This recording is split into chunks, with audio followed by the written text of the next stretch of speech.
how to turn off camera sound on iPhone. So all you have to do is to go here to your camera directly, and to be able to turn off your camera sound is there is no specific option to turn off your camera sound on iPhone, but there are other remedy for that. So what you can do is to actually lessen the volume here.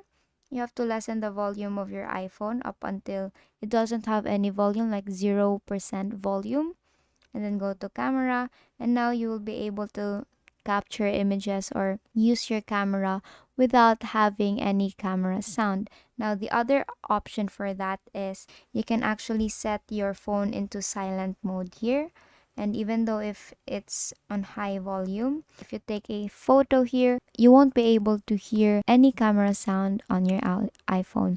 And basically, that is how you turn off your camera sound on iPhone. And that is all for today. If this video helped you, please give us some thumbs up and subscribe to our YouTube channel for more tutorials. Thank you for watching.